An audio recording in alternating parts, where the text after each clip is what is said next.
Thank you for attending the highly anticipated, I think, launch of Colonialism and Modern Social Theory by Gurminder K, Bhambra and John Holmwood. The book focused on the role of colonialism in the development of the modern society that we live in, for engaging with the works of canonical figures from Hobbes to Hegel to Du Bois. The book ultimately argues for a reconstruction of social theory that should lead to a better understanding of contemporary social thought, its limitations and its wider possibilities. So in this event, authors Gurminder and John will discuss their motivations behind writing the book in dialogue with Dr. Suminku and Professor Michaela Benson, who I'm sure will have some critical questions to ask of the authors. So to introduce the authors, before I introduce kind of the format and then we get started, Gurminder K. Bhambra is a professor of post-colonial and decolonial studies at the University of Sussex, a trustee at the Sociological Review Foundation and a fellow of the British Academy. She's the co-editor of Discover Society, an online social research magazine, and editor of Global Social Theory. She's author of the prize-winning Rethinking Modernity, Post-Colonialism and the Sociological Imagination, and Connected Sociologies. She's also the co-editor of Decolonizing University, and most importantly, the project director of the Connected Sociologies Curriculum Project. John Holmwood is Emeritus Professor of Sociology at the University of Nottingham. He was an expert witness for the defence in the misconduct cases brought against senior teachers falsely accused of a plot to Islamicise schools in Birmingham. Together with Teresa O'Toole, he is the author of Countering Extremism in Birmingham Schools, The Truth About the Birmingham Trojan Horse Affair. And discussants, Professor Michaela Benson is a sociologist with expertise in migration, citizenship and identity. In particular, her research focuses on Britishness and belonging among Britain's immigrants and overseas citizens at moments of major political transformation, including Brexit and decolonisation. Her current position as Professor of Public Sociology at Lancaster University builds on nearly 20 years of teaching in universities around the UK, and her service since 2016 as the Editor-in-Chief of the Sociological Review.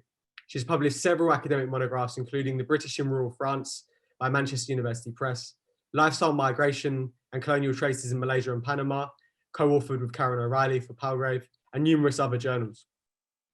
Dr. Suming, who is a senior lecturer in political science and sociology, and leads the environment, development and sustainability and socioeconomic impact research clusters at NUI Galway. She researches and teaches on human rights, human development, public goods, development alternatives, decoloniality, global activism, and higher education. Finally, this event is hosted by the Connected Sociologies Curriculum Project, which seeks to make open access resources for the teaching of sociology. The Connected Sociologies Curriculum Project is funded by the Sociological Review Foundation, who are also co-hosting this event with us. So the structure of today, John and Gurminder are going to kind of set out why they wrote the book, and then Sue and Michaela are going to kind of comment and have some questions, and then we'll kind of open it up to questions from you in the audience if we have time. So John, I'm going to hand it over to you when you're ready. Okay, well, thanks very much. And first, Gurminder and I would like to thank everyone for coming to this Zoom book launch event for Colonialism and Modern Social Theory. It's gratifying to have so many people here, and possibly fortunate that it's not in person, because it would be a very heavy drink spill indeed. We're also particularly pleased too that Suminku and Michaela Benson are joining us to discuss the issues of colonialism and sociological theory. I'm going to say a few words about our purposes in writing the book before Gurminder summarizes some of our conclusions about their implications. And people who've had as long a career in sociology as I have will recognize that our title deliberately evokes Anthony Giddens's Capitalism and Modern Social Theory, which was published exactly 50 years ago. It helped to inaugurate a way of discussing issues of contemporary sociology through a reflection on the classics of the discipline, in his case, Marx, Weber, and Durkheim. Of course, that canon has since been contested, including its Eurocentric character. It's been added to, but the idea of a canon remains remarkably stable, and nearly all of its iterations, Marx, Weber, and Durkheim, continue to figure.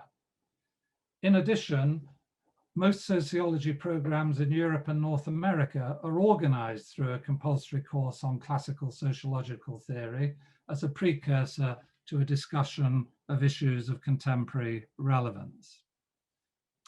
Now, as we make explicit, our book is about European social theory and how it is shaped conceptually and methodologically.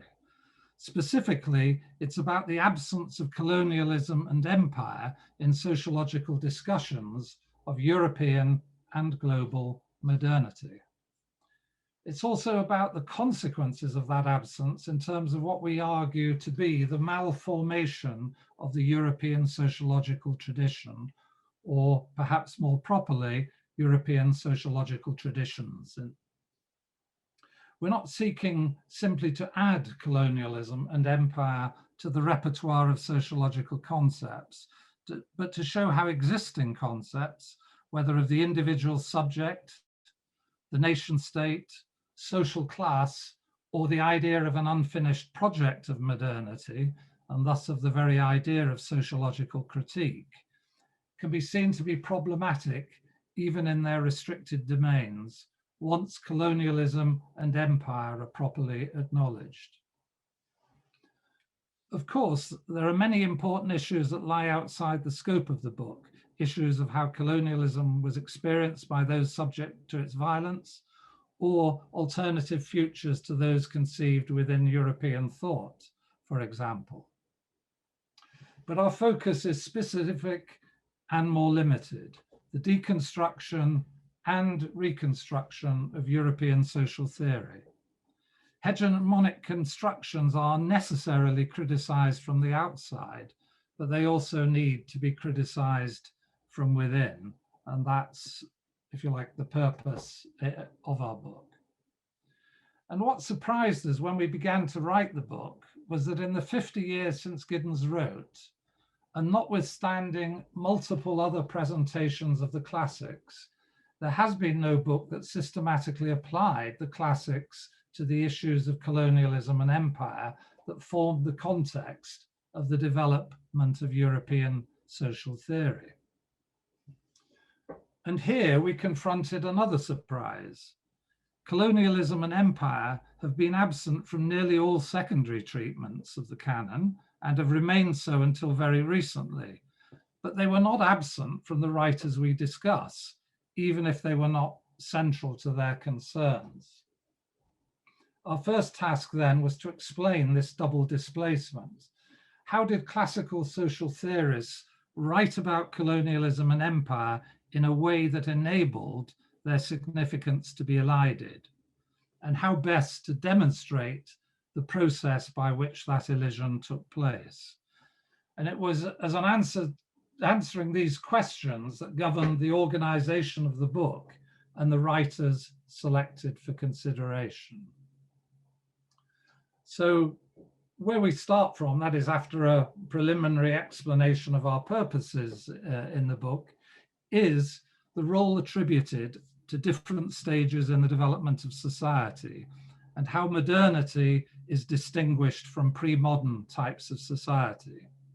With this distinction in place, a distinction between the pre-modern and the modern, colonialism, its mechanisms of dispossession, settlement, and forced labor, comes to be attributed to the late stages of feudalism and not seen as intrinsic to the commercial modern society that comes to be the primary object of sociological interest.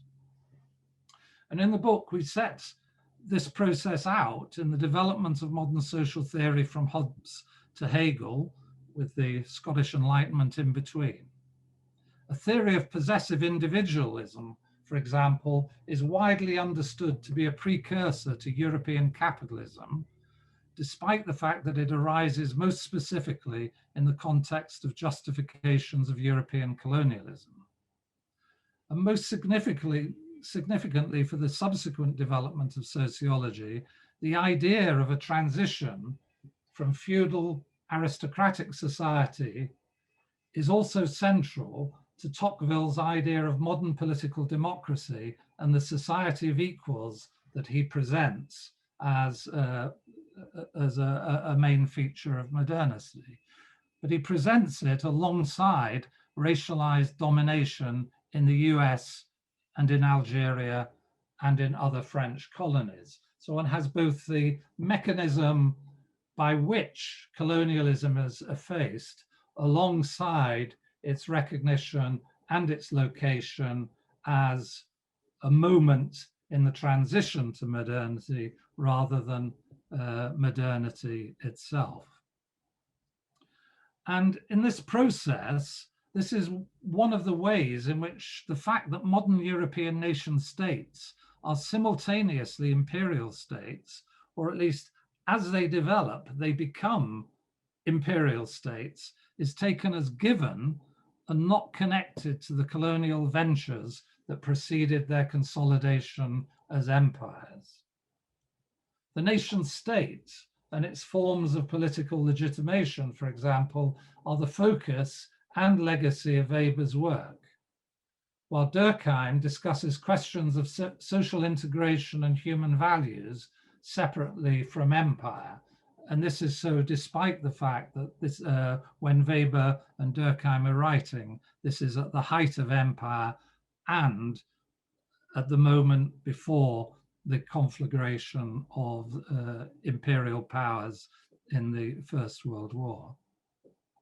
Marx, of course, does discuss imperialism, but he discusses it as brought into being by the logic of the development of capitalism. And this too separates colonialism from imperialism, and we suggest involves a failure to give a proper understanding of how colonialism structures capitalism. It's as if capitalism brings imperialism in its wake rather than colonialism determining the future and the social structures of capitalism itself. And what we want to do in suggesting in the book and through the figure of Du Bois, we think is in some ways continuous with this classical tradition at the same time as breaking with it, is presented in his writings in terms of the naturalization of colonialism and empire, which is evident in early aspects of Du Bois's thought. And we discuss Du Bois as beginning where Tocqueville leaves his account of the United States. That is, with the absence of democracy for two of what de Tocqueville calls the three races that inhabit the land, although in truth, Du Bois has little to say about indigenous people in the Americas. But in seeking initially to understand a local color line, Du Bois comes to the idea of a global color line constructed by colonialism and empire. And so in this way, we suggest that Du Bois should be thought of as properly part of the canon, but also we need to understand his role to be its disruptor. So unlike Michael Burrow, say, in his recent talk at the ISA forum, we don't regard that Du Bois's place is secured by a convergence with Marx, but rather the opposite. His insights are, in fact, we argue, irreconcilable with those of Marx or other classical sociologists, and they mark the need for a reconstruction of sociological theory. And what I'll now do is pass over to Gurminder to say more about how we conceive that reconstruction. Okay, thanks for that, John. So I'll just follow straight on and say that, as John has stated in the book, what we seek to do is to think through how modern social theory could be differently conceptualized if we took colonialism seriously. And so our focus on Tocqueville, Marx, Weber, Durkheim and Du Bois is less to do with them as individual scholars than thinking through what they have bequeathed to sociology and the social sciences more generally. That is, it's on the way in which their work and commentaries on their work has come to establish the conceptual frameworks of social theory that determine the shape and possibilities of our disciplines. These frameworks, we suggest, have been established without taking colonialism seriously, and they've resulted in what we call in the conclusion, the fictions of social theory. And what we argue in the book is that any renewal of social theory requires us to recognize and address these fictions through an understanding that places colonialism as central to their configuration and redress. So the fictions we set out are the fiction of stages of social development, the fiction of modern subjectivity, the fiction of the nation state, the fiction of class and formerly free labor, and the fiction of sociological reason. And I'll just go through each of these briefly. The first of the fictions is associated with the idea of a state of nature. This was developed in Hobbes and Locke as part of their discussions of the possession and use of resources that are seen to be available in common. It appears to establish a common humanity, but it does so in order to justify inequality and differential treatment. The idea of the state of nature depends upon a distinction between the state of nature and the state of society, where the latter is actually the colonizing society of Europe. Out of this initial construction, there arises a concern to delineate the characteristics of modern society against which other societies can be described, classified, and arranged hierarchically in terms of ideas of development and progress. And what we argue is that we need to move away from the idea of types of society, which can be understood separately from the relationships among them, and instead understand how colonial connections have structured ideas of difference and domination. The second fiction is that of the special nature of modern subjectivity. Here, the individual capable of property is contrasted to those who are either incapable of or indifferent to property. And yet these latter states are the product of European colonialism and not simply the condition confronted by Europeans. So in this way, pre-modern societies often come to be understood as beset by traditional authority and inadequate selves, and they don't come to be seen as the basis of knowledge and experiences from which we can also learn. The third fiction is the idea of the nation state. Weber's formulation has become the exemplary expression of this position within the social sciences, where the nation state is understood to have a legitimate claim to the monopoly of violence within a given territory, with legitimacy associated with the state's responsibility for and to its citizens within that territory. And yet not all members of the population are regarded as citizens or as members of what Tocqueville called the society of equals. Subjects of empire, for example, are denied inclusion in the community to whom the patrimony of empire is distributed. And after decolonization, they come to be denied citizenship within former colonizing societies.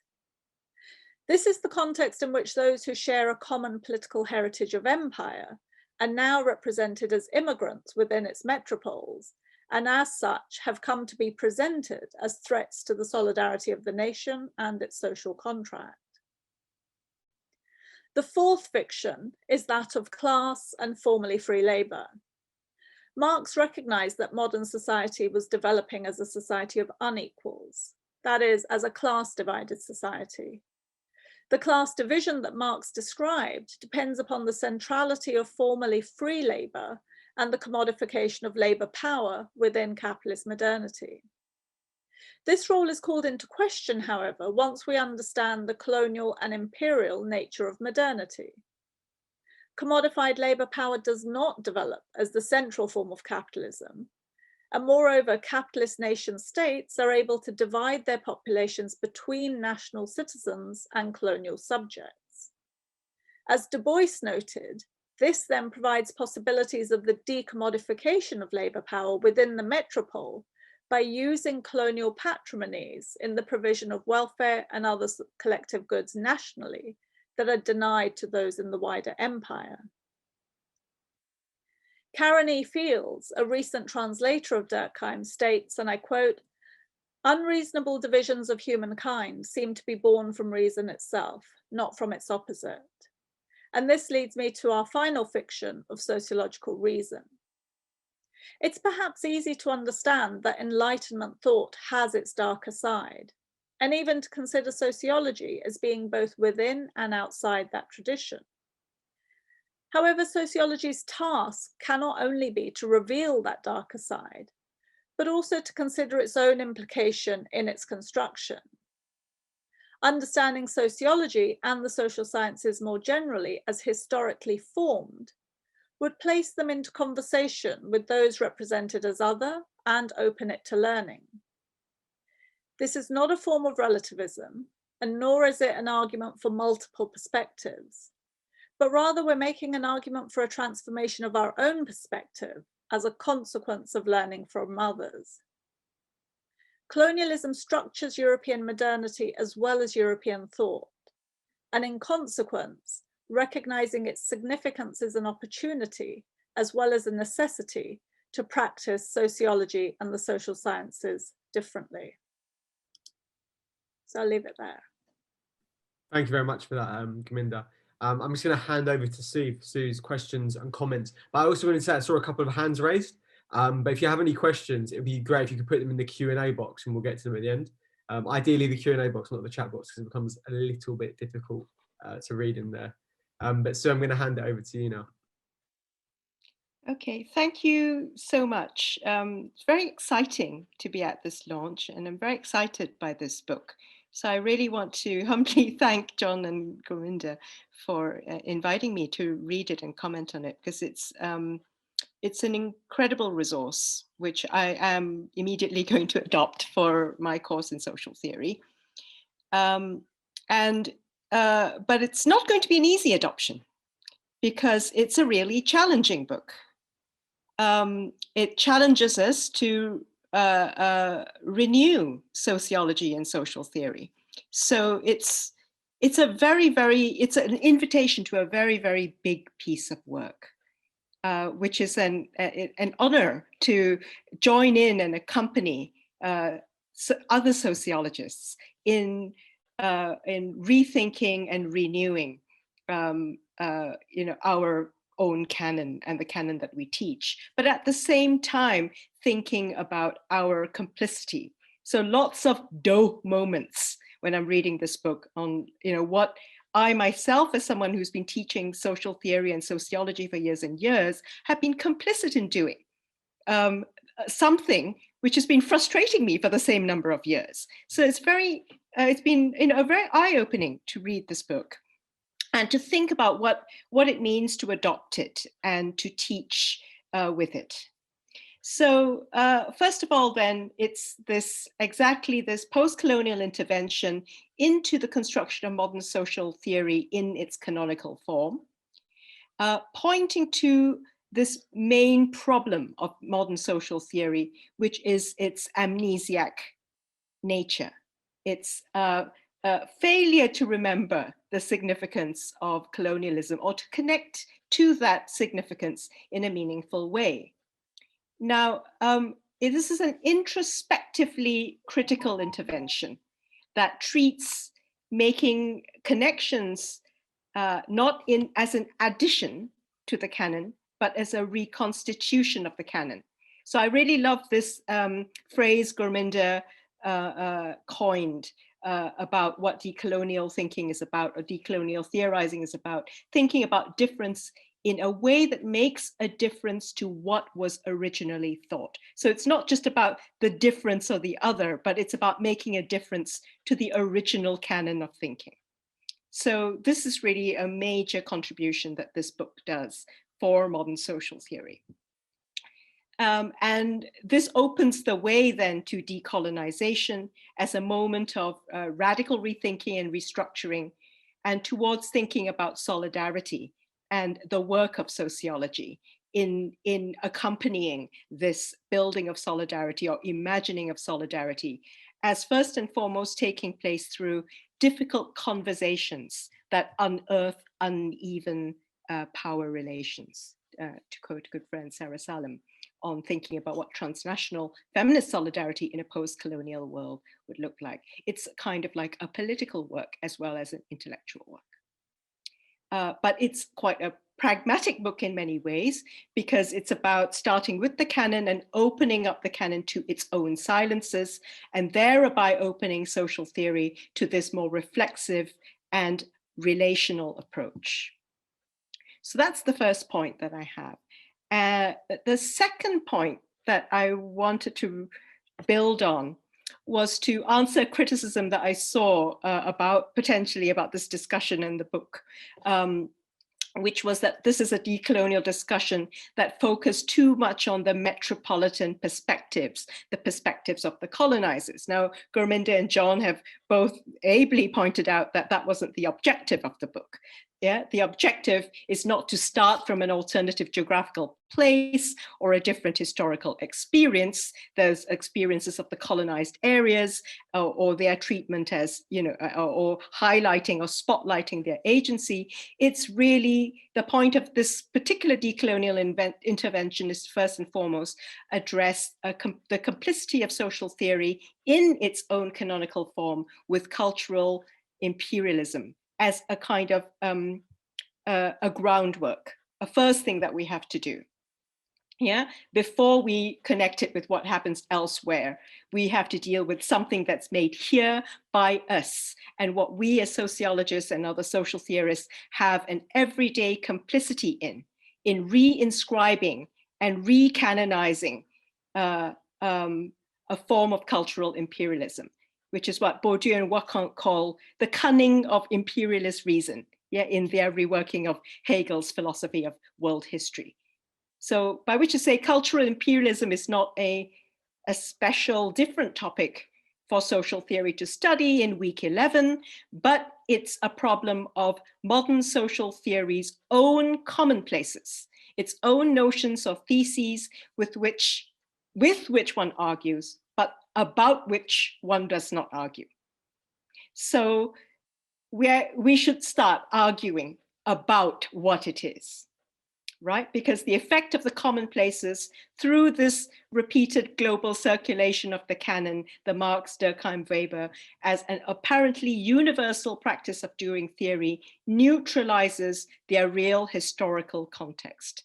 So the cunning of reason is this game of this preliminary definitions aimed at substituting an appearance of logical necessity for a contingency of denegated sociological necessities. This is the sociological question, right? So what we tend to do is to obfuscate and to elide the historical roots of a whole ensemble of questions and notions, yeah, which we call our subject, sociology. Although Bourdieu and Wacquant say, different fields of reception will call it different things. They will call it philosophy, they will call it history, they will call it political science.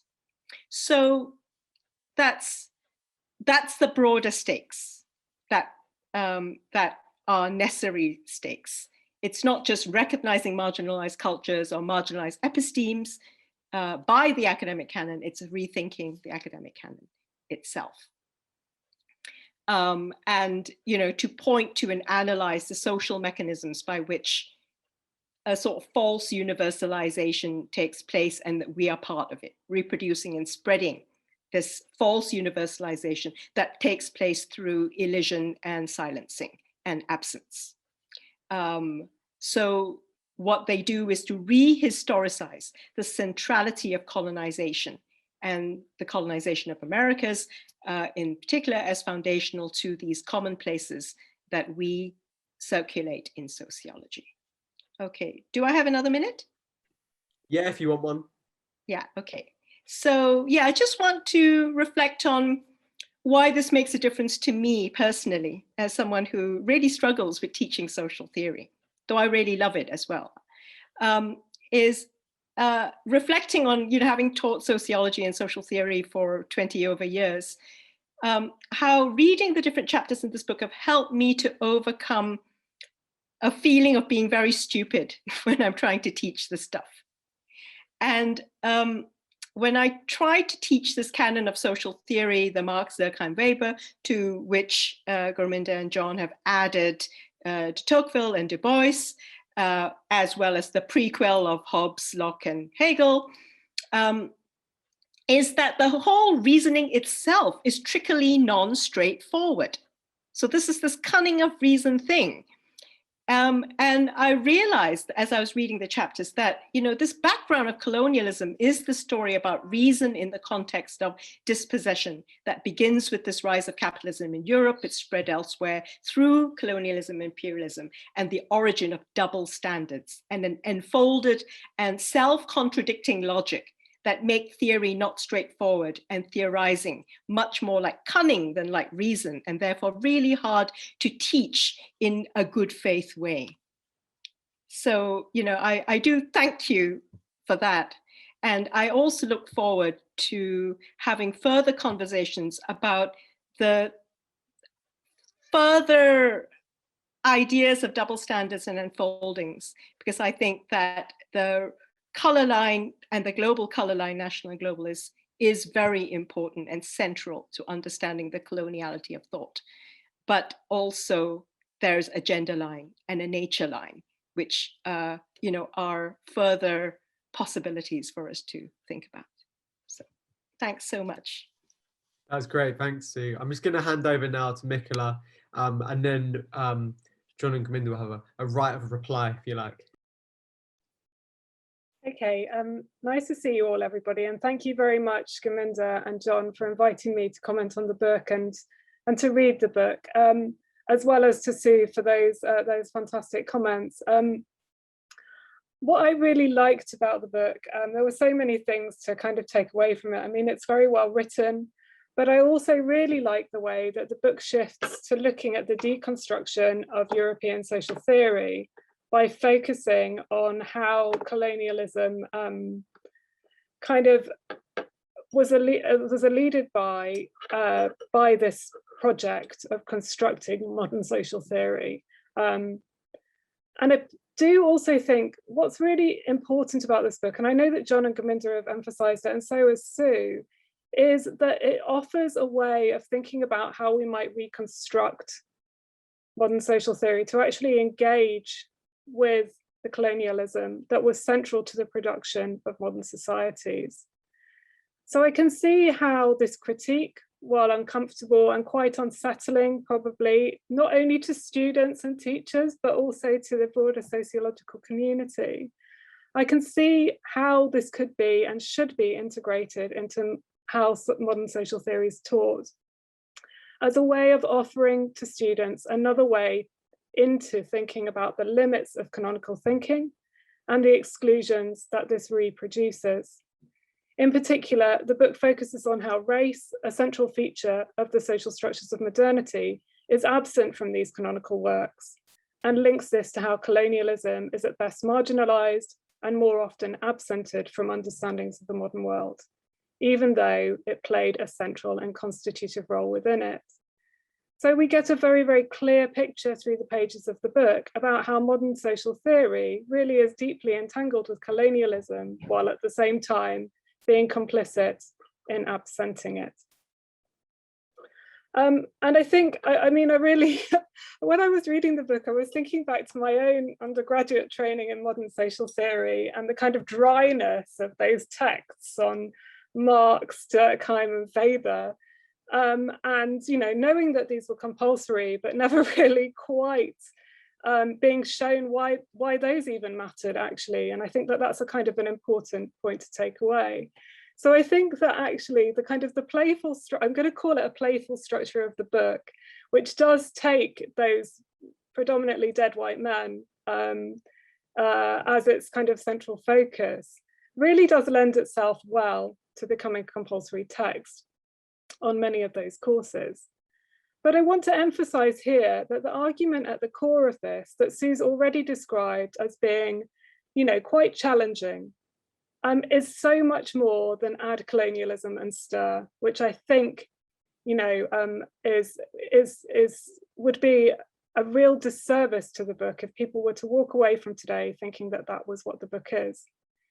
The book is actually a close reading of the, like it or not, canonical male thinkers in modern social theory and how they have been taken up within the discipline, within sociology, I think predominantly, which draws out how colonialism is absent, misrepresented, and the moments when it is acknowledged in those works, but but perhaps not as fully as it needs to be. To me, what also really stood out is the way in which these thinkers have been taken up and the continuing omission of colonialism in these interpretations. So our own complicity as a body of scholars in reproducing exactly that absenting of colonialism. The strength of the book lies in showing why this matters for how we think about modern society and how this reframes questions of social justice and inequalities. This means taking seriously the colonial histories that have more often been overlooked in trying to make sense of contemporary social problems.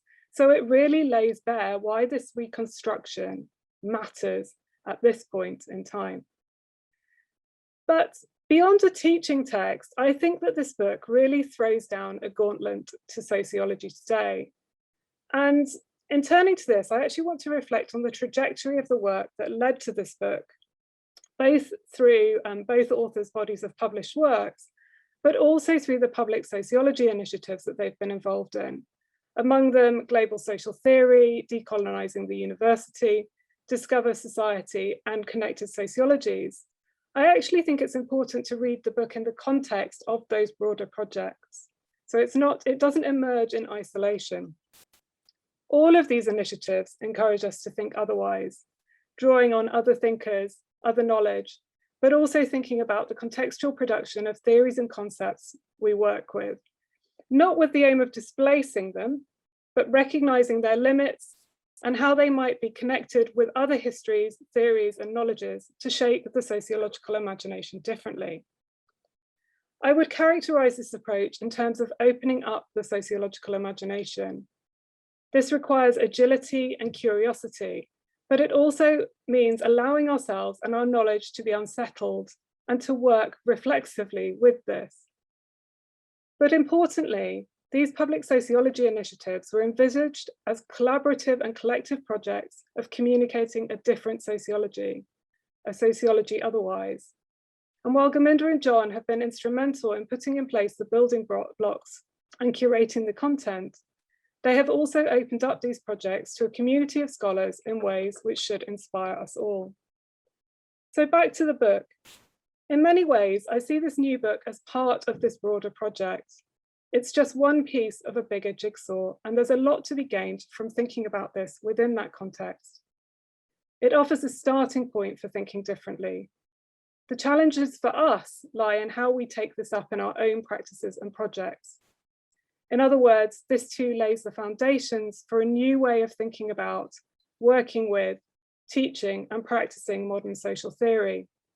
And it offers prospects for thinking about how the canonical thinking, so taken for granted, might be repositioned in a decolonized global field of social theory.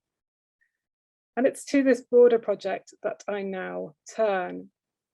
In particular, I think for me, one of the kind of outstanding contributions to the book, which actually is a theme that has come through quite a lot of the work that John and Gurminder have produced over the last few years, is this understanding of methodological nationalism. And I think that that phrase has become banal in sociology, but through the work presented in the book and elsewhere, it's taken on a new life. I think that while it's been a phrase that grew out of the desire of scholars, not only in sociology, but across the social sciences, to remind us that the nation should not be the only unit of analysis, the global and the transnational were equally social spheres that needed attending to in our analyses. What the presentation of methodological nationalism in this book does is to introduce the longer histories of how the exclusion of these relationships and ties that stretch beyond nations had become intrinsic to understandings. And in particular, how colonialism was inherent to the emergence of the modern nation state and the modern social theory that emerged to make sense of consequently nationally delimited societies. So this critical reconceptualization of methodological nationalism is an important contribution to calls more generally for new approaches to making sense of global inequalities that shift beyond their presentist and ahistorical frame. And I would argue that the mainstream of global inequalities still is very much caught in this frame, where actually they don't take seriously those histories to the point where they produce very limited understandings of those inequalities and indeed the solutions that might be presented in order to address them. I think that what's really crucial here is that this framing of methodological nationalism forces us to think not only about the theories that we use, but to question the conceptual underpinnings of our work. And this is where I see the challenge that is being presented to us as sociologists. No matter what stage we're at in our careers, whether we're established or new scholars coming into that, we should all be asking those questions of ourselves. Now, to conclude, no book can do everything, but this one offers a significant contribution that should cause established and new scholars alike to sit up and take notice. There are other questions that we might want to ask about what reinstating colonialism as central to the construction of the modern world might open up. For example, and I know that Sue's already mentioned this, the absence of the discussion of gender in these canonical texts. But to me, where the promise for this book lies is as a building block, an invitation for a wider conversation about how we might approach our fields of research, the concepts we use, and the concepts we use differently, with a clear agenda for making clear why this matters and how it changes understandings. Now, before I go away, I do have a slightly, well, I don't know whether it's provocative to be frank, but it's just a little thing that's been going through my head today while John and Gurminder and Sue was speaking, which is, I think that the way in which my presentation, my reading of the book and my presentation today has been constructed is in thinking about how the book might contribute to British and European sociologies. But I did find myself, as someone originally trained in social anthropology, asking the question about how this might resonate in other disciplines within the social sciences, who have similar canons, but not exactly identical canons to sociology. So how then might it converge and diverge with their histories of knowledge production? Thank you. Thank you very much for that, Michaela, and Sue as well. So, yeah, John and Gurminder, I guess it's your chance to reply to some of these comments, provocations, and sort of questions. And then, like I said, we'll do a bit more of a broader Q&A. So keep putting questions in the chat box, in the Q&A box, sorry, not the chat box. Don't put questions in the chat box, ideally. But yeah, over to you, John and Gurminder. Well, should I begin, because I was just attracted by one thing that Michaela said, and also I think assuming it implied the same, and that is that the book can in some ways be thought of as breathing life into dead white men. And I take that quite serious, because the idea was to try not to simply criticize the writers we're looking at, but to make them interesting and significant, even in the process of criticizing them. And I've seen in the Q&A, Jose Manuel Barreto has said, well, isn't this a Eurocentric, isn't this an exercise in Eurocentrism? And I think both Gurminder and I see Eurocentrism not as a question of who is speaking, or even the place of speaking, although these are really important issues to consider, but a particular monological form of speaking. That is a way of speaking that is not open to learning.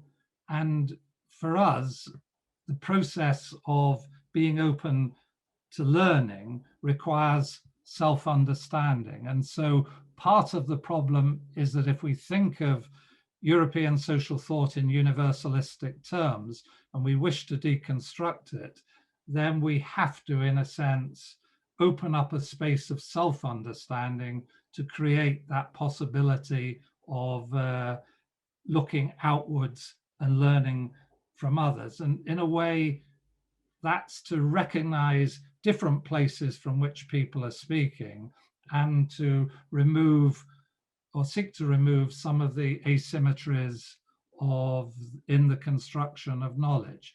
But that has to be done, we think, internally as well as an engagement, externally. So our intention was not a dismissive intention, but an intention to say there's something interesting here, but what is interesting is different from what you might have initially thought.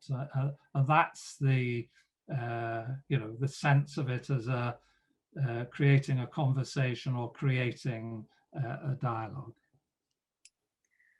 And I mean, I completely agree. And just to add to that, I guess there's a sense that a lot of work has been done that doesn't end up in the book.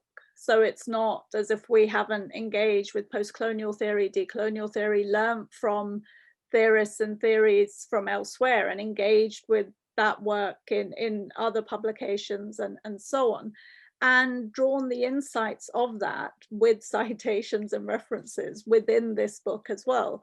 And what the focus of this book is to look at the conceptual architecture that the focus on these scholars has established within the social sciences, and I think within the social sciences generally, because the idea of modernity, for example, fundamentally structures the way in which the social science disciplines orient themselves in very specific sorts of ways, whether they're about the pre-modern, such as anthropology, or the modern, such as sociology, law, and so there's a way in which the concepts that have been established through the accumulated knowledge that has been generated around the work of these particular thinkers has come to establish a sort of common sense understanding of disciplines.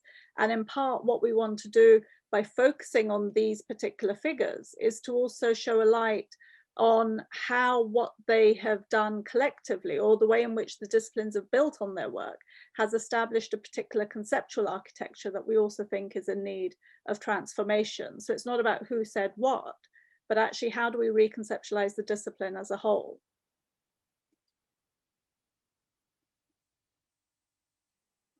So I don't know if you want to take some questions, Amit, or... Yeah, cool. Well, John, you kind of answered one of them for me, so I've dismissed that one.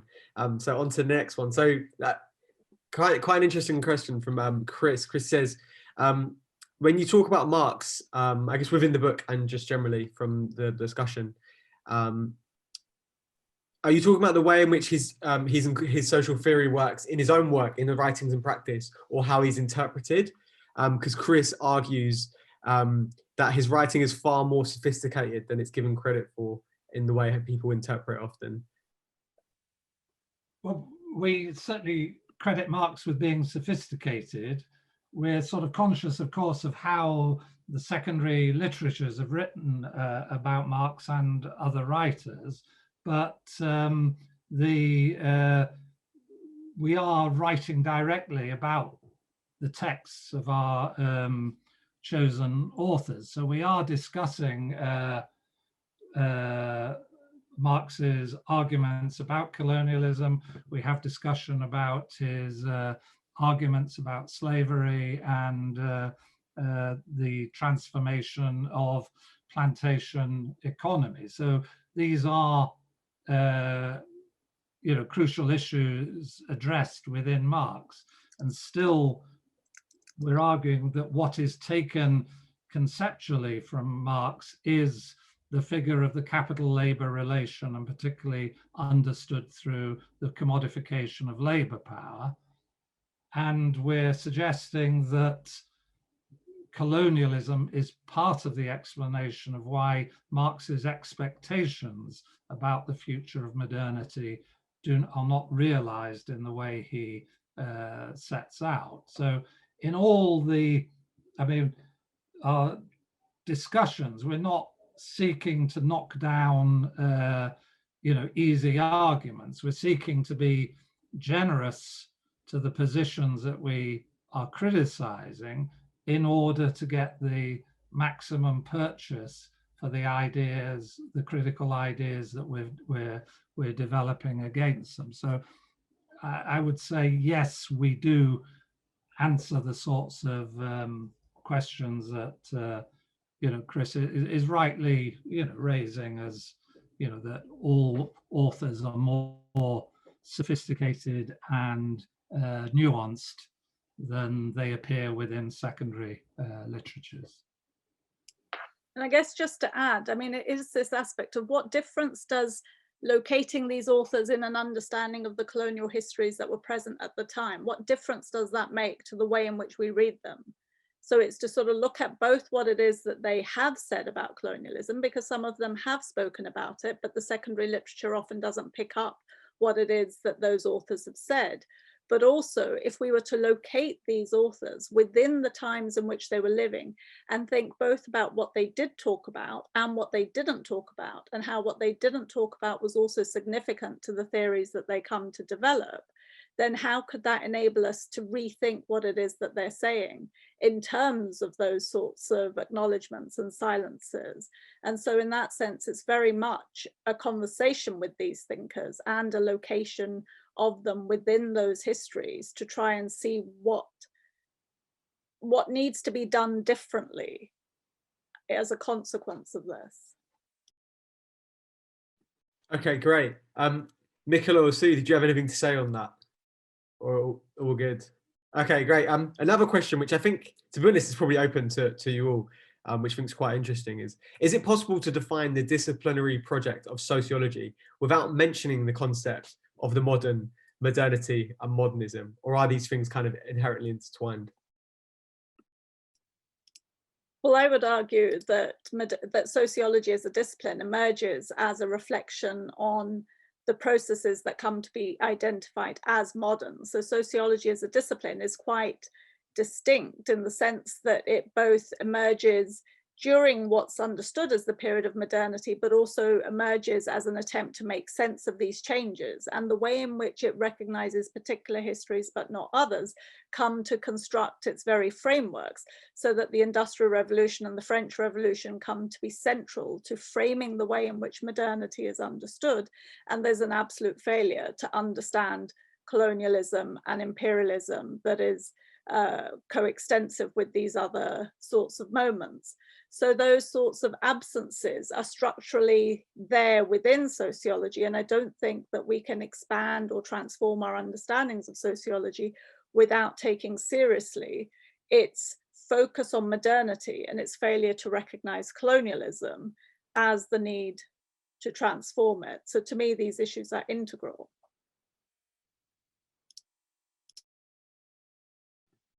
Great. I'm assuming no one else wants to come in, or John, are you ready? Are you going to jump in on it? Well, just jump in and say that, ideally one reads things with a wish to find things that are unexpected in them. So one of the pleasures of writing about Durkheim was to discover that Durkheim was less of a modernist than is previously represented, and that it's a misrepresentation to think of his shift, the ideas of mechanical and organic solidarity in stadial terms. So that in that sense, if we're going to use the language of modernity, non-modernity, that Durkheim is arguing that non-modern forms are integral to what we understand as modernity. And indeed, Karen E. Fields, who is a superb commentator on Durkheim, and also has imagined a conversation between Du Bois and Durkheim, that if you think that Locke in the beginning of modern social theory is, in the beginning everywhere was America, that Durkheim, Karen Fields suggests, has a different kind of take. In the end, we are all Australian. That is what he finds in his studies of elementary forms of religious life is something common to all life in common. And so there are, I think the important thing to stress, there are surprises. And if you wish to disrupt ways in which we understand things, one has to approach things with the capacity to be surprised that the concepts of modernity or the idea of modernity is not so firmly fixed, even in the white writers that people think of as most encapsulating the idea of modernity for modern social theory, as with Durkheim on solidarity. Brilliant, thank you for that. So, yeah, Sue, sorry. Can I just add a little thought really about the centrality of modernity as a kind of really tricky problem? Because it really structures our thought, that we have a structure of expectation that the present is in some way radically different from the past, when it hasn't really made a break from it. So it's the very concept of modernity negates the past, but yet, doesn't get away from it, really. So it's something that, we can never not in sociology have to somehow deal with this concept, since the concept has happened and we can't make it go away, because it really structures, our expectations about, what is reality, what is history, where do we come from, where are we going to, and then this idea of a radical negation and the present being somehow different from the past, that structure of expectation, which is mired in this stadial theory and these other fictions which go along with it as well. So I don't really have a very useful point to make about it, but I felt like I had to make a point. No worries at all, Sue, thank you for that. So we've got another question, which is, and this was touched upon by both Sue and Michaela in the discussion, and it says that Gurminder's presentation on the 5 fictions didn't mention gender in relation to the classical sociological canon or modernity. And I quickly then want to transition into a shameless plug for the Connected Sociology's curriculum project. In our Making of the Modern World unit, we have 2 sessions, not one, but 2 sessions on gender and modernity, which you might want to check out. But while you're checking that out, I'm going to pass over to Gurminder to respond to that question. I think John should respond to it in the interest of gender equity. Well, of course, gender is of fundamental importance, but one can't deal with all, topics at once. But I mean, one of the inspirations for the book, and where we begin, is with feminist epistemology as arguments about the deconstruction of knowledge and the located character of knowledge. So sometimes, one, and in particular, Lynn Hankinson Nelson's arguments about epistemological communities. So we're, sensitive and conscious of those issues, but there were specific arguments that we were addressing in terms of the conceptual frameworks of sociology that colonialism and the absent history of colonialism had particular purchase on. But yes, absolutely, feminist issues around gender are absolutely central to what sociology is about, and to some extent we are bringing the argument about colonialism into a space where there's already arguments about feminist epistemological critiques of sociology and other social sciences. Can I just come in there? I appreciate that fully, John, and I did pick that up in the text as well. And I suppose my kind of way into it was actually thinking about how gender was caught up in colonialism too. And so how gender, colonialism and modernity come together at that point. So, when you're looking at other works on coloniality, gender is a really significant formation at the heart of colonialism. And so, the kind of imposition of particularly gendered formations is there. So I suppose that's kind of how I was thinking about it. not as the feminist project as being something else, but actually thinking about what happens if you put colonialism in. Yes, you see race as structuring, but you probably also see gender as structuring as well in ways that might matter differently. Yeah, no, I just want to jump in as well, sorry, and just say that I absolutely with the feminist epistemology and as the starting point, but I think that the gender question is particularly important to one of the fictions on the modern subject as the subject with the capability to property, because of course woman is the first colony, as it were, who is possessed as property in the person, and that this the feminist theorizing of woman as property in the person is really, as in Pateman and Mills, is really important to understanding how this modern subjectivity is tied up in the politics of contract and as domination, as unconsented contract of domination. So, I would say that it's very fitting with your 5 fictions, but it expands it quite voluminously. I mean, possibly sort of, well, I don't know, controversially or not, but there's a sense in which the book isn't about race and it's not about gender, and it is about the conceptual architecture of modern social theory. And I think colonialism as a particular sort of process obviously has an impact on the way in which people come to be racialized and racial inequality comes to be established, and it has implications for constructions of gender and understandings of identity in particular sorts of ways. And I think there's something else about colonialism as a particular sort of process, because, I mean, just taking this example about women as owned, well, in the context of sort of social contract, that may be true, but they're not dehumanized in the way that populations come to be dehumanized through being taken into ownership collectively en masse and alienated by being transported across an ocean and forced to live in conditions of enslavement and coercion and forced labor and so on.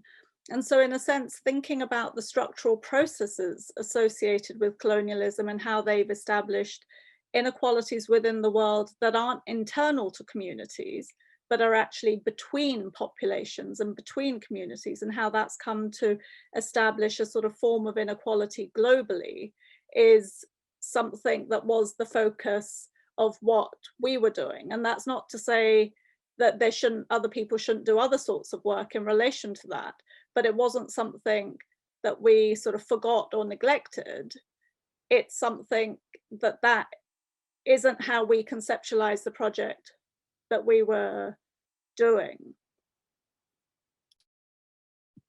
Yeah, just being located in Ireland, it's really not possible to think that, this idea that women were not, institutionally incarcerated, their bodies used, through the control of sexuality and reproduction, put into institutions in numbering in many, many thousands, causing incredible suffering. And this is the kind of historical legacy, the major historical legacy that the modern state has to deal with today, is the historical burden of institutionalized women and children who were, you could say, colonized in the sense of their control of the reproduction and the reproductive function of women through control of normative sexuality. But anyway, we could go on forever on this one, but I absolutely accept your. Okay, great. I'm gonna try and wrap like 4 questions into one, so you're gonna have to kind of bear with me. But there's quite a few questions that are similar. Basically, the question is, and I'm summarizing 4 people, so for those people, I'm sorry if I butcher your questions. Do we need to just do away with social theory? Like, as it's, is it useless? And related to that, do we need to do away with teaching singular thinkers week by week and thinking about things in a different way, in a connected way, one might say? And then relatedly, like, what are the implications of teaching like a broader canon? That was like a few wrapped into one. So yeah. jump in, anyone that wants to tackle those. Well,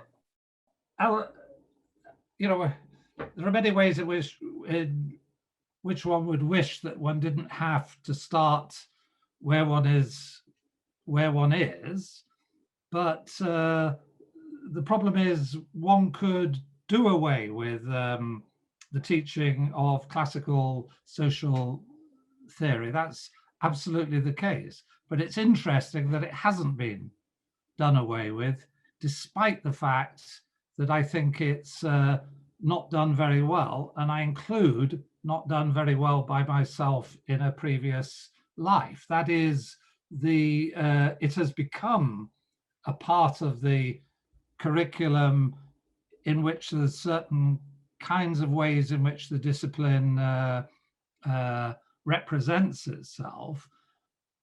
And one is, and by writing a book to say, get rid of it, one wouldn't get rid of it. It would continue to be addressed in that sort of way. So the important thing that we were thinking about when writing the book was to give resources for and ideas through which people could engage with that material differently, make a different kind of sense of it, and practice sociology differently. There's lots of things in my career in sociology that have gone out of the discipline. It's interesting that the one thing that hasn't gone out is classical social theory. What is interesting is that contemporary social theory has fragmented in ways that isn't so in the way in which people address a canon. I don't think it, you know, it's obviously good to add other figures to the canon and to be engaged with their writers, but the reason for being engaged with figures in the canon is because of the way they help us to think about pressing current issues. And sociology is still conducted in the language and register of its classics, even among those who repudiate the classics. So nearly everybody uses the language of class, notwithstanding issues of that might make us want to rethink class through the lens of colonialism. So I kind of think it's there to stay, and therefore engage with it. I mean, it's also, I mean, in a way, the focus on Marx, Weber, Durkheim, and the other authors that we engage with is linked to a politics of knowledge production which can't be disassociated from the politics that constructs the world. And so to the extent that colonialism has knit the world into a very particular sort of space, then the authors that have come to be seen to be significant in understanding that world, albeit in terms of the modern world and not in terms of colonialism, have also been diffused along with the processes of colonialism to become figures that people in other parts of the world have felt the need also to engage with. So it's to sort of say that the colonialism isn't just about material practices, but it also becomes about intellectual practices. So sociology courses taught in other parts of the world beyond Europe and North America often also engage with Marx, Weber, and Durkheim. And even when they engage also with other figures from different localities, they're also sort of engaging with the particular ideas that have come to be associated with these figures, such as the nation state, such as class, such as modern subjectivity, and so on. And these, because they're shaped in a way almost imperceptibly by our engagement with these figures, they're seen to be somehow abstract concepts and categories without a recognition of how they themselves are deeply embedded in the colonial conditions out of which they emerge. And so in a sense, we're wanting to highlight that, and there'll be a whole range of resources that we can draw on to develop alternatives and to think about how this these modes of understanding need to be transformed. I don't think we're there yet, because we can't just wish away, A, we can't wish away the world that we're in, and B, we can't wish away the tools that are dominant as forms of understanding that world. And so to move away from where we are requires us to work with what we have, is the position that I guess we would start from, that we need to work from where we are with what we are to create the possibility of getting to somewhere else.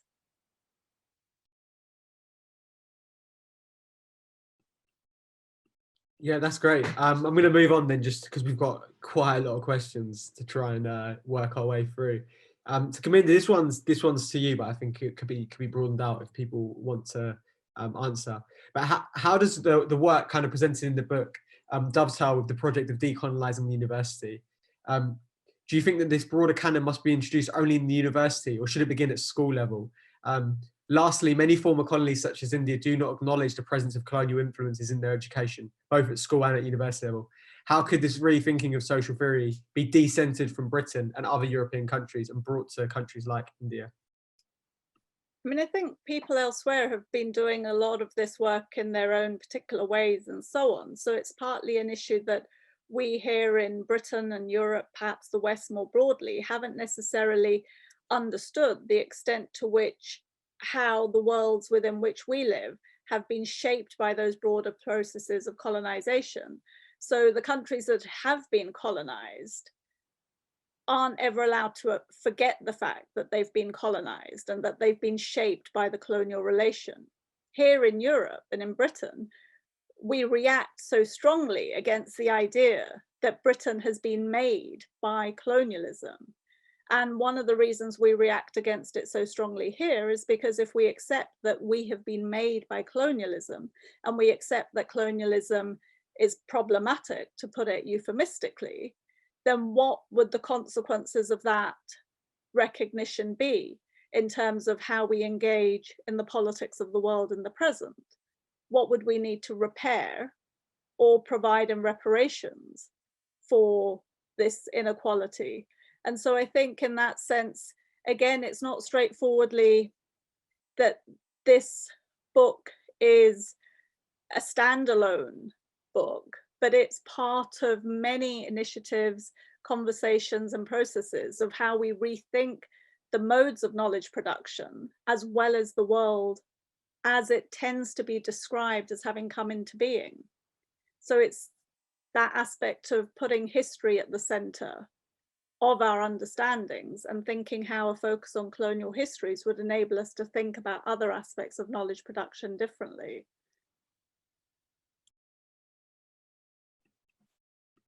Yeah, I think that touches on a few of the questions. So thank you for that, Gurminder. I've got another question from Chris about Marx. Are you treating Marx as a sociologist or Marx as a revolutionary thinker and activist? If the former, I can understand why you see Du Bois, but not Marx, as disruptive of the canon. If the latter, I don't, is basically the question.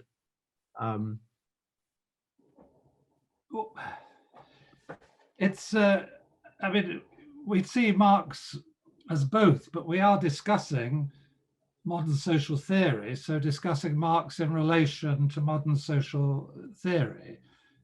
If one takes the issue of what is the relationship between theory and practice, then our argument would be just as insofar as Marx's theory is problematic around the issue of colonialism, so a revolutionary practice that failed to be adequate to colonialism would also be deficient. So one can't separate out the being, to say that, well, being a revolutionary is disruptive by definition if the revolution that one is engaged in is not the revolution that takes place. And that's part of the problem of addressing the relationship between Marx and his revolutionary politics and Marx and his social theory. So we are definitely focused on the social theory,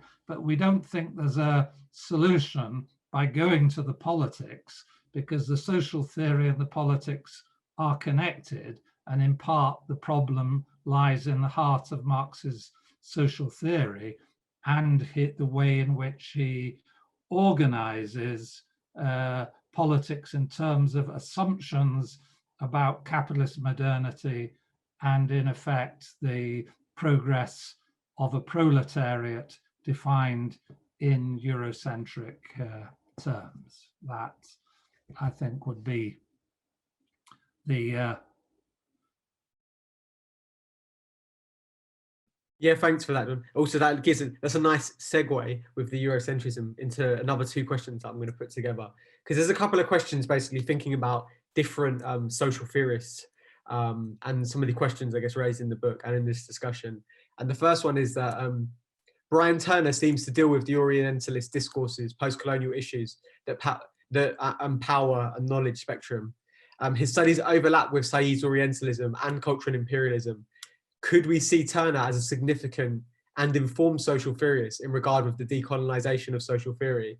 And I guess related to that second question, someone asked or commented and asked that Bourdieu was doing his fieldwork in Algeria at the same time as Fanon, yet Fanon's influence on Bourdieu has been omitted from Bourdieu's work. How can we bring these dialogues together and address some of these absences, like Marx, Fanon, Marx and Shariati? How do we connect it all together, I guess? And should we, and does it matter? Okay. If I just take briefly the Turner question, and of course, what I'm going to say is not intended to be dismissive, but in a sense to locate it in terms of the themes that we're arguing in the book. So Brian Turner's work is Weberian. He is committed to a position represented as multiple modernities, which we argue separately is not an adequate response to the issue of issues of colonialism and so on. So by all means, and certainly read Turner. I think it's also important to read people not only for what they are, but for what they might be and we think are not. So I think it would be interesting and significant to read him through a post-colonial lens, but the purpose is not really to rehabilitate particular authors, but in a sense to make, to establish arguments which will be effective in clarifying sociological, further sociological positions. And, I think it is interesting, the issue of the relationship between Bourdieu and Fanon.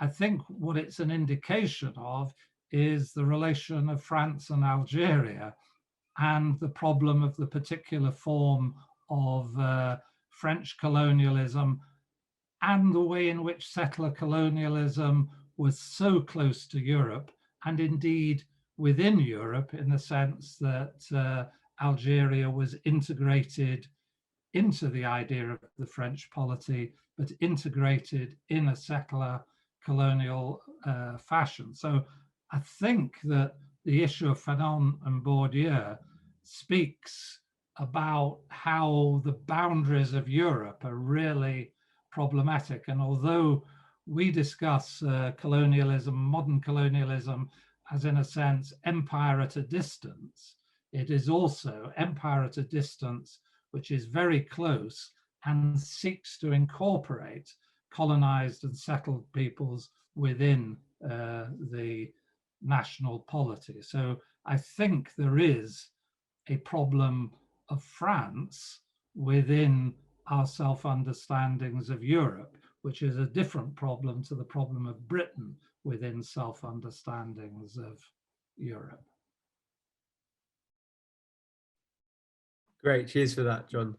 I also think, Bourdieu would say that he wasn't influenced by Fanon, I think, because I think they have a little bit of a beef on a minor scale, as these academics tend to do. Much ado about nothing, I'm sure. Relatedly, I guess, how would you contrast the circumstances with which this book was written and the context in which Giddens' book was written?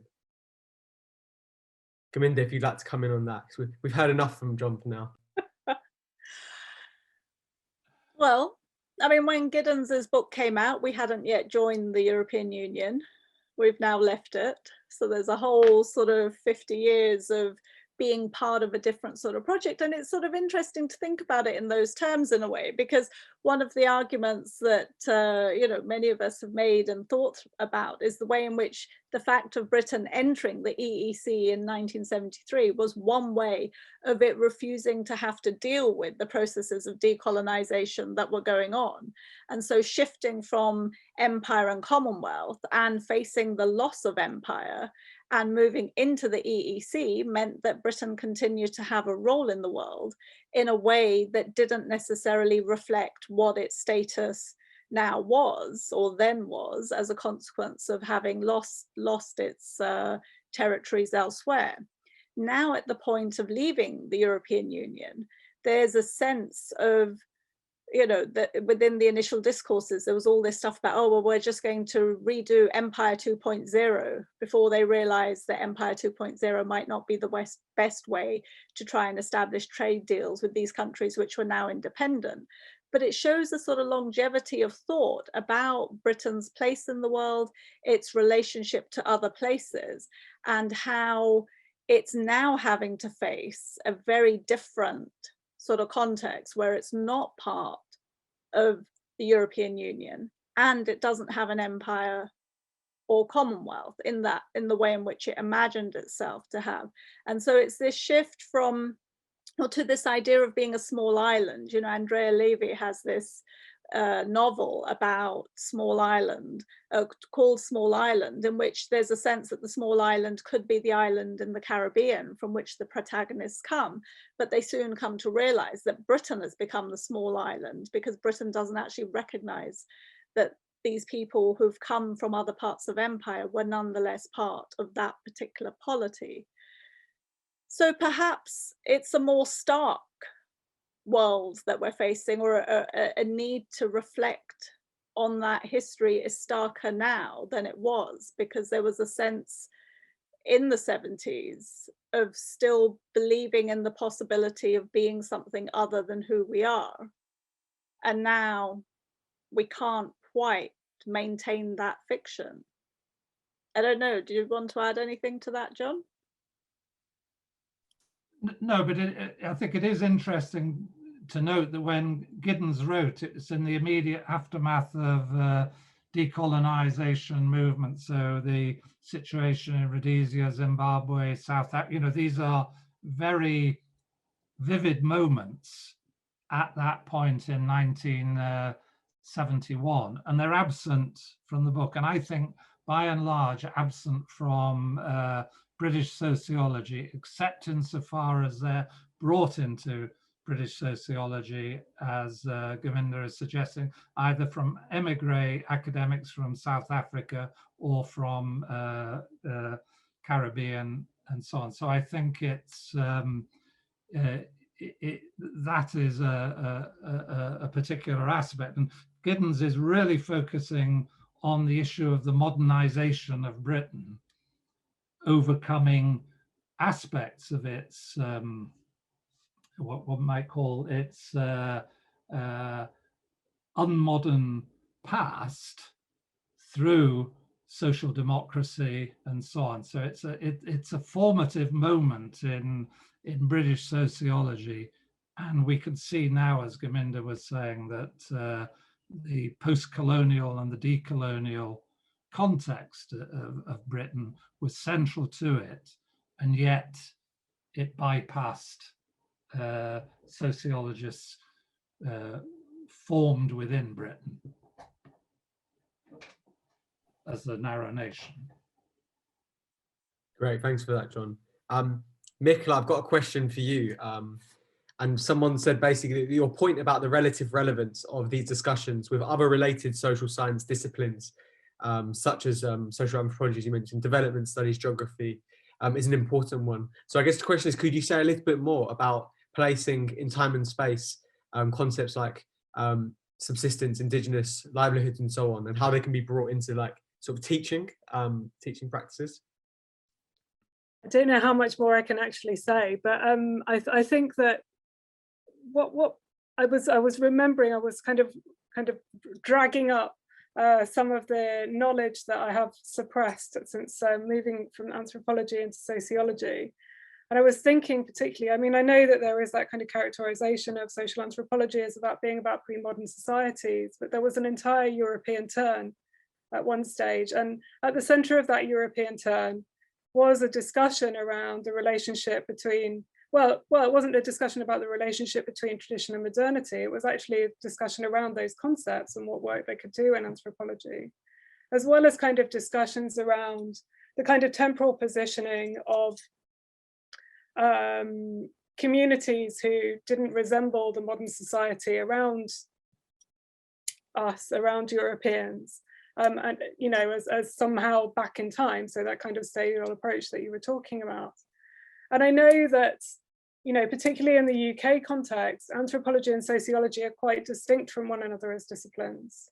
And I do wonder whether having some of those conversations together, and I mean, I know that Gurminder's looked at some of the ways in which anthropology has developed as well, might open up a space. And obviously it's not for that book, but it would be interesting to kind of bring some anthropologists, not me, other anthropologists into the conversation to see what they have to say about it. John and Gurminder, do you have anything to say to that? We'll see. Yeah, I'll jump in with development studies, which I think, you know, is because it's a discipline that's constituted out of the need to continue colonization, you know, to develop, and this also comes back to the resource line or whatever. It's really the need to continue colonialism by other means, and that is what development studies really is all about. So it's a necessity to decolonize development studies, obviously, but it to do that comes back down to rethinking the social and you know, subjects. So yes, those themes, livelihood, sustainability, all that, all relate back to these meta fictions of, you know, stadial theory and who, you know, what is the modern subject, methodological nationalism, and, you know, I suppose, you know, surplus, well, you know, the question of free versus unfree labor and the accumulation broadly, I suppose. So all of those things are kind of central to development studies, but it's not something that development studies necessarily wants to get with all the time, right? Because they like to think that they're practical people who have, you know, more, you know, pressing problems to solve. Perhaps I can come in and take, because I noticed that Sunil Kumar has posted twice on the topic, which I think is related to this. And I'd say that there's an issue of the relation between sociology and economics. Economics is perhaps the most international of disciplines in terms of how it organizes itself and indeed thinks in terms of the global and the international as its field. Sociology has a particular relation to economics, and primarily through the concept of class. So challenging the concept of class is partly challenging the relationship between sociology and economics.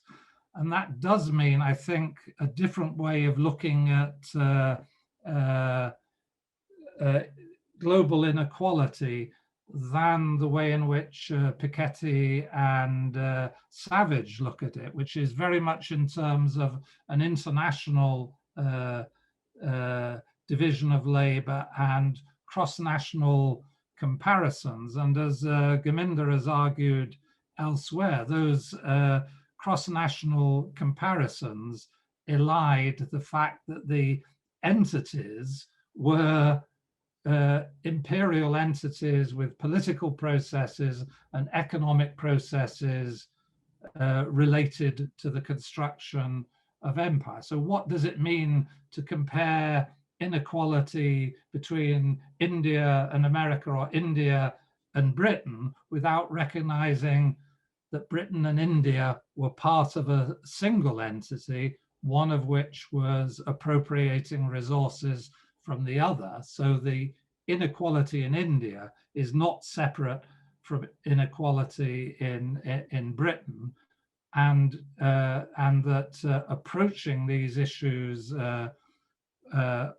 through a lens of colonialism, we would think about international inequalities differently, including the issue of the necessity of recognizing how the patrimony that constructs the pattern of national income in Britain is a patrimony that comes from empire, and at the same time has depleted places that are otherwise represented internationally as poor. They are made poor by the process that makes Britain wealthy, and so on. And so one has to have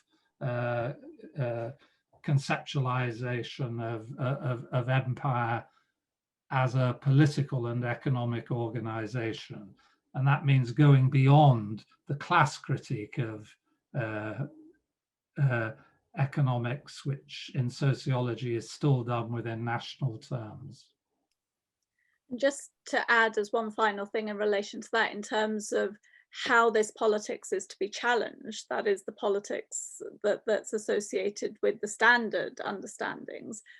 What I would argue strongly is for this idea of a reparative social science, which precisely makes empire the political unit of analysis and not the nation, and recognizes within that, as John was saying, that the inequalities that exist in the world are inequalities that very much come out of colonial histories, and we cannot separate them off as problems of elsewhere, but recognize them as problems that we have created elsewhere.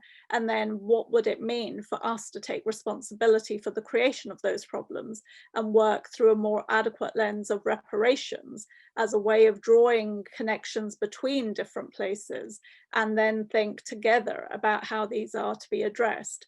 And so there's a reparative social science linked to an idea of material reparations that I think is necessary to challenge both the inadequate forms of social science as well as the inadequate forms of politics that those social sciences are associated with. Okay, great, thanks for that. So you've got probably about 10 minutes left, so I'm going to do a quick fire round of questions. So firstly, Chris has been quite relentless in the questions box and has come back with 3 questions related to Northern Ireland and Ireland. So I'm just going to ask it quickly. Is there a blind spot within modern social theory on Northern Ireland and Ireland generally? And Chris, there's a blind spot on Northern Ireland is what enabled Brexit and the form that it's taken. How does colonialism and modern social theory overcome or perpetuate this Northern Ireland blind spot? And then relatedly, yeah, that's it basically. That's the question. Well, it's a complicated answer. So I agree thoroughly with you, Chris, that there is a problem within Britain of how we understand our relationship to Ireland, including Northern Ireland. There's a failure to understand that as a complex colonial relationship. I say a complex colonial relationship because, of course, there are different accounts within Ireland of the relationship between Ireland, the United Kingdom, and the issue of Northern Ireland. Yes, Ireland was subject to settler colonial practices, and indeed some of the some of the forms of exemplary violence that were used within the maintenance of colonialism by the British state were tested out or had their first outings within Ireland. And of course there are also continuities in terms of political movements between Ireland and India at different stages in terms of mutual recognition about famine and so on. So all of that is absolutely correct. Unfortunately, from the point of view of colonialism and modern social theory, on one hand, we necessarily reproduce that because most of our theorists are not British theorists, it's European social theorists. So there is the paradox of the character of social thought within England and the relationship of that to the British state more generally. And we try to deal with that in the context of Hobbes and Locke and reference to Ireland, also in terms of Scottish Enlightenment and the construction of the ideas of stadial theory within the Scottish Enlightenment. So what one could say is that the book is an invitation to apply the deconstruction of sociological thought in an Irish context in order to understand both Ireland and the United Kingdom differently, and yes, indeed, to understand Brexit as currently broken on the problem of the failure to understand Northern Ireland and its place within and out with Britain. Great, thanks for that. So next quick fire question, quite a loaded question, I think. Can you give an example of one idea that Weber and Durkheim have that is fundamental to the future of sociology? I don't know. Well, John will probably be sympathetic to Durkheim, and I think Durkheim is quite interesting in sort of doing the reading again of these theorists and so on.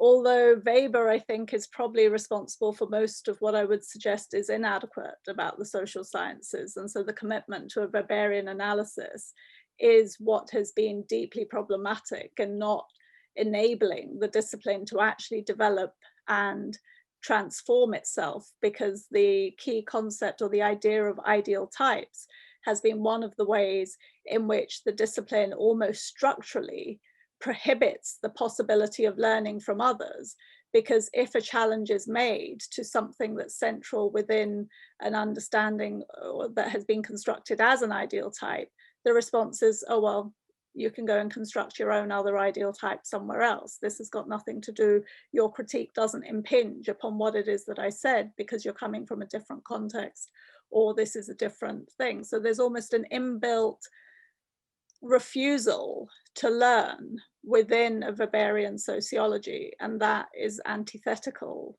to what we're presenting as what is needed within the discipline. Can I add Durkheim, because it was a point that, I mean, it's there in the comment from Rose, but also Shireen had asked the question about religion and secularism before. The interesting thing about Durkheim, I think, or what I find most exciting in Durkheim, is the way in which he understands secularism to be religious, or that there is a religious element within secularism.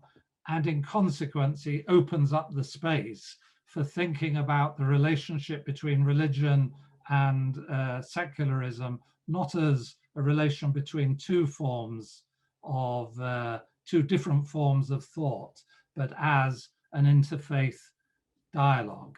And I think if, and in the current context of French politics, which has its direct analogy within British politics in terms of Islamophobia and so on, that way of thinking of secularism as not different from religion is, I think, a really urgent need within European politics. Can I just jump in very briefly? I know we're short on time, but it just occurred to me that part of this discussion really about the kind of blind spots around religion and secularization and the importance of Durkheim, Durkheim's thought of as a kind of was Jew, now ecumenical, religious civil religion thinker, but his thought is very central very similar to Catholic social thought, which tries to counter the threat of secularization by developing its own version of secularization, but Catholic. And it's in general, I think in European modern social theory, it's a bit of a blind spot that we don't highlight that more, because it's been extremely influential in determining, like human rights and the definition of humanity and discussions about the modern subject. Absolutely. Great, thank you for that. To be honest, there's just so many questions that I'm just going to read like a few of them out and then say we don't have time to answer them. But there's a good question on how decolonial social theory could contend with newer forms of settler colonialism, such in places like Israel. Someone asked, what do you mean by deconstructing social theory when using post-colonial theory? I guess we'll never know because we've run out of time, unfortunately. So I'm going to put some links into the box for everyone to check out. Obviously, order your copy of the book if you haven't already. And if you want a discount, go to politybooks.com, because everybody loves a discount, and use the code POLL21. Once again, this event will be shared on the Connected Sociology's YouTube channel. So subscribe to the YouTube channel and watch all the videos and like them all as well while you're there. Follow the Connected Sociology's curriculum project on Twitter and the Sociological Review on Twitter, and both on Instagram as well, because these social media channels are apparently important for making it look big and important. And check out the Connected Sociology curriculum's resources, because there are some questions related to teaching and things like that, and I feel like these resources can maybe help in those ways, hopefully can help in those ways, or leave people more confused, depending on how good a job we've done in putting them together. But once again, this event was hosted by the Connected Sociology's curriculum project and the Sociological Review Foundation.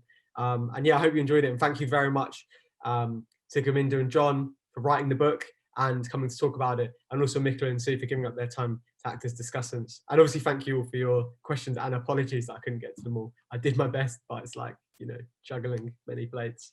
But yeah, thank you everyone.